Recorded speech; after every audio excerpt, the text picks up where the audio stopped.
Hi hello மக்களே, YouTube சைட்லேருந்து புதிய அப்டேட் வருது அப்படின்னு இப்போ தான் சொல்லியிருக்காங்க. ஒருத்தரோட வாய்ஸுக்கு நம்ம ஆக்டிங் பண்ணி எத்தனை வருஷம், நான் 4 வருஷமாக இதை ரன் பண்ணிகிட்ருக்கேன். இந்த மாதிரி ஒருத்தரோட வாய்ஸுக்கு நம்ம ஆக்டிங் பண்ணி போட்டுட்ருக்கோம். இதுக்கே எப்படி இந்த மாதிரி வாய்ஸுக்கு ஆக்டிங் பண்ணுறதே பண்ணுற சேனலுக்கும் நீ மானிட்டேஷனு கிடைக்காது அப்படிங்கிற மாதிரி சொல்லியிருக்காங்க. எனக்கு தகவல் வந்திருக்குது, வேறு ஒன்றும் இல்லை. இது உண்மையாக பொய்யா அப்படிங்கிறது எனக்கும் தெரியல. 15ஆந்தேதி அப்டேட்டு புதுசாக விடுறாங்க யூடியூப் சைடில் இருந்து அப்படின்னு சொல்கிறாங்க. 15ஆந்தேதி தான் பார்த்தா தான் கன்ஃபார்மாக என்னென்னு தெரியும். ஆனால் இந்த மாதிரி சத்தியமாக என்ன மாதிரி நிறையா மக்கள்கள் நிறையா பேர் இருக்காங்க. என்ன மாதிரி என்னை விட இன்னும் பெஸ்ட்டாக பண்ணுறவங்க நிறையா இன்னும் ஏகப்பட்ட பேர் இருக்காங்க.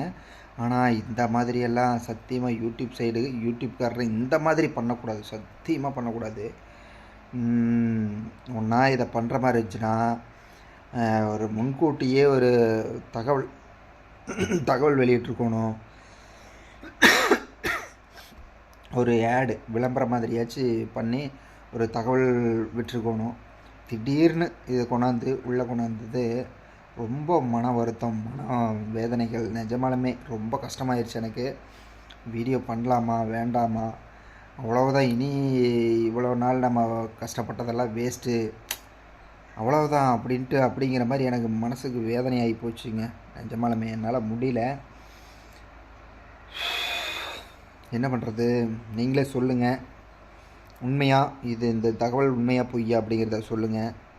இனி நம்ம ரியாக்ஷன் பண்ணி போடுற கேட்டகரி அந்த கேட்டகரிக்கு எப்படி அப்படிங்கிறது தெரியல, உண்மையாக தெரியல. மனசை விட்டுட்டேன், உண்மையால் மனசை விட்டுட்டேன். இந்த தகவல் எனக்கு கிடச்சிது ஒருத்தர் மூலிமா. ஆனால் உண்மையாக பொய்யா அப்படிங்கிறது தெரியல. சத்தியமாக நம்மளுக்கெல்லாம் என்னென்னதான் சோதனைகள் கிடைக்கும்னே தெரியல. அடுத்தடுத்து நம்மளுக்கு ஒரு சோதனைகளாக வந்துகிட்டே இருக்குது.